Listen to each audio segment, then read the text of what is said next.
Hey guys, I'm Ruth. I was a model in a Playboy centerfold. I left a very fast-paced public life and built a sanctuary in the woods where I've always known I should be. Tune in for some epic home cooking and to share my simple, rustic, and really tasty lifestyle.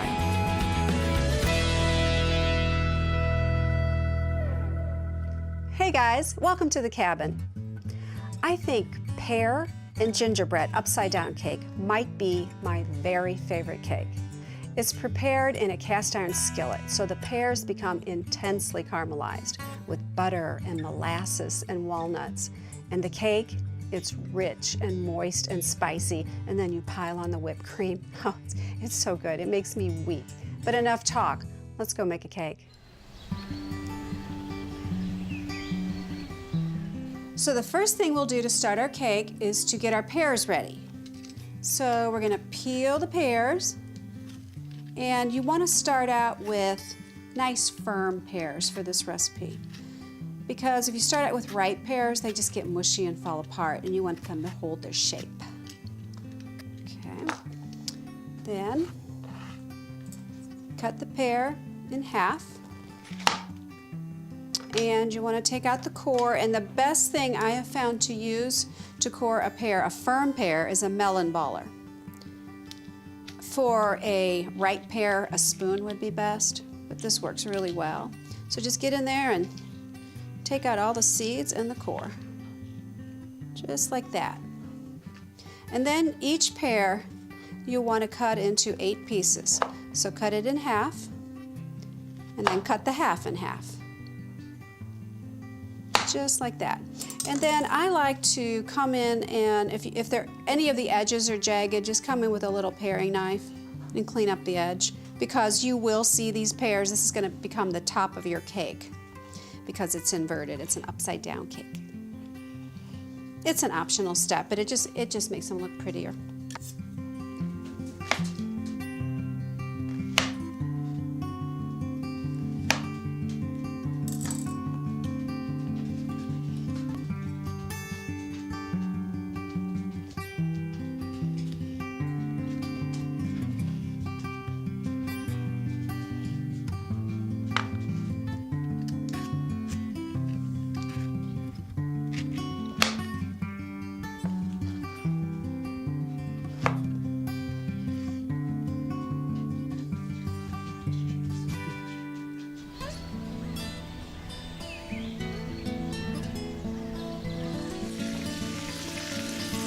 I've had this iron skillet since I was 18 years old. My mother gave it to me when I moved out of the house. It was like a parting gift. Okay, now that these have softened up a bit, we can add the rest of the ingredients, and we need 3 more tablespoons of butter, a half a cup of brown sugar, and 3 tablespoons of molasses. I sprayed the spoon with cooking spray so that the molasses will not stick. It's a good little trick. 1,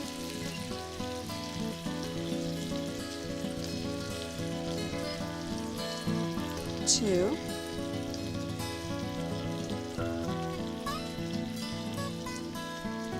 3. See how that slides right off? Okay, and just stir this till the butter's melted and everything is mixed together. Oh, this smells so good. The brown sugar and the molasses. Look how pretty that color is. You want to be a little bit gentle because you don't want to break up your pears. Okay. Perfect. I'm going to turn the heat off and let this cool down just a bit, and then we will arrange the pears in the bottom of this skillet. If for some reason you'd prefer to make this in a cake pan, at this point you can let these cool and arrange these in a large cake pan, and it'll turn out just fine.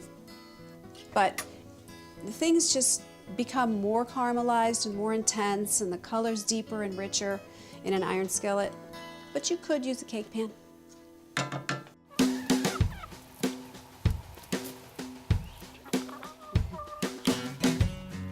Okay, when your pears have cooled down a little bit, this is really hot, so let them cool for 10 minutes or so, and just arrange them in a circle, just like this, and fill in the middle with a few pieces of pear.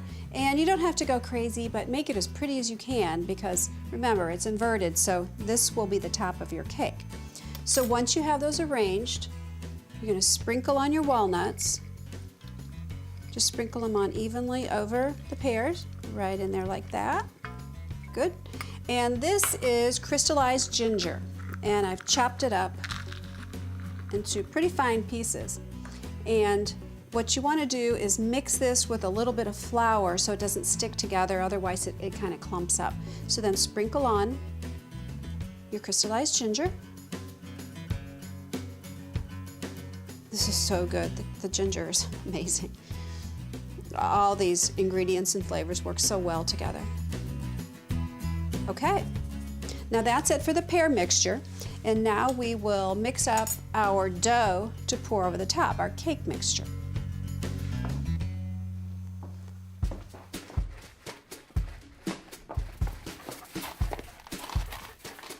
Now we'll mix up the dry ingredients for our cake. So in a medium mixing bowl, we want 2 cups of flour. This is all-purpose flour. And 1.5 teaspoons of baking powder.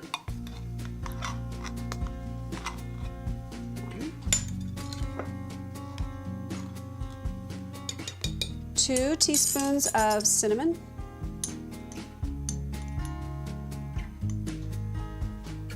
1 teaspoon of ginger.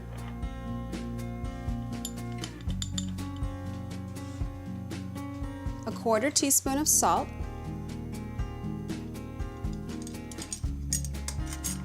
And 1/4 teaspoon of nutmeg.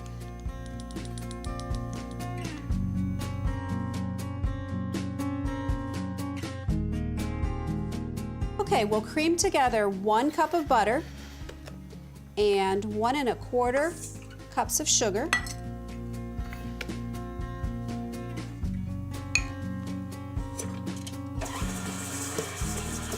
So we'll cream that together till it's light and fluffy. Turn it up a little bit. You always want to start on low with the mixer and then turn the speed up, otherwise you'll be covered with whatever you're mixing.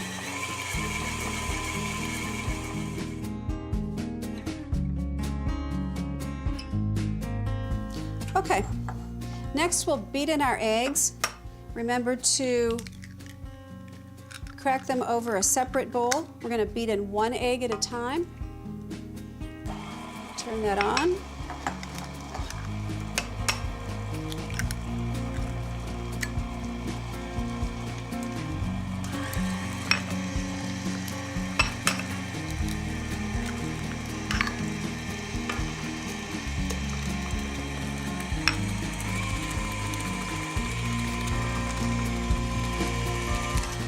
And occasionally you'll have to scrape down the edges of your bowl, just like that.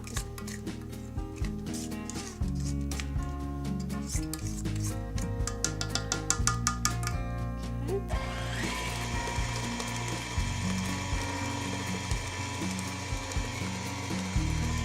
Then we'll add in 1 teaspoon of vanilla.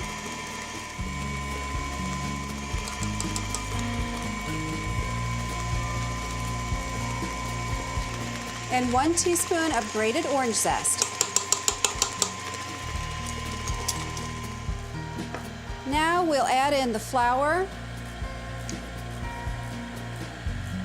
and the buttermilk alternatively.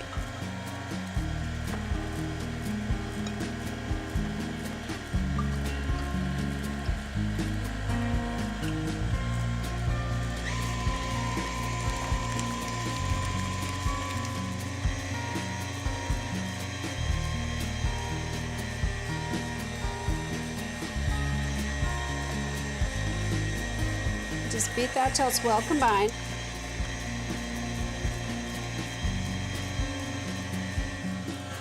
And scrape down the sides one more time. Get off that extra flour.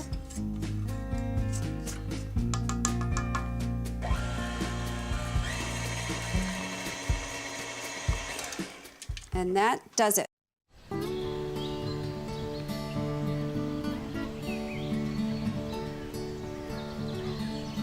Now the last step in our cake is to spoon our batter over the pears. And this is kind of a thick batter, so just kind of glob it in, and we will spread it out to the edges evenly with a knife. It smells amazing. All the spices and orange zest.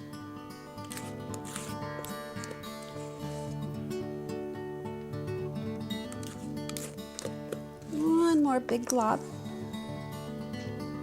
Get all of that off of our spoon. And then just spread it very gently to the edge. You don't want to disturb your pears, but just like that. Just smooth it out. Spread it right to the edges.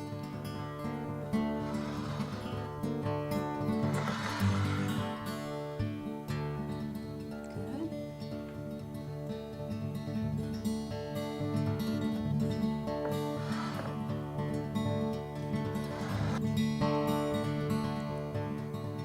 And that's it. We're ready to bake this.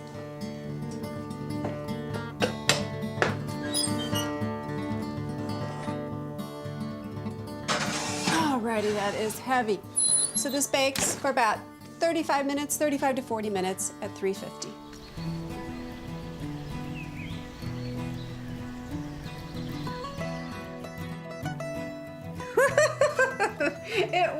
It worked. But remember folks, if it doesn't work, like I always say, just put it in a bowl, cover it with whipped cream, and call it rustic. It's gonna taste great, and your family's still gonna love it. But isn't it beautiful? Alrighty, my favorite part of cooking, tasting.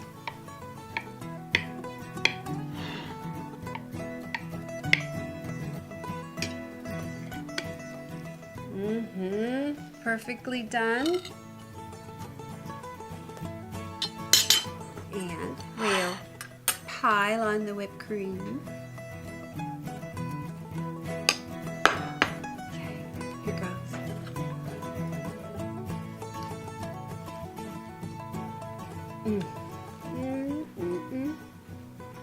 Like I said, this cake leaves me weak. Thanks for tuning in. And please come back and see me. Remember, you're always welcome at the cabin.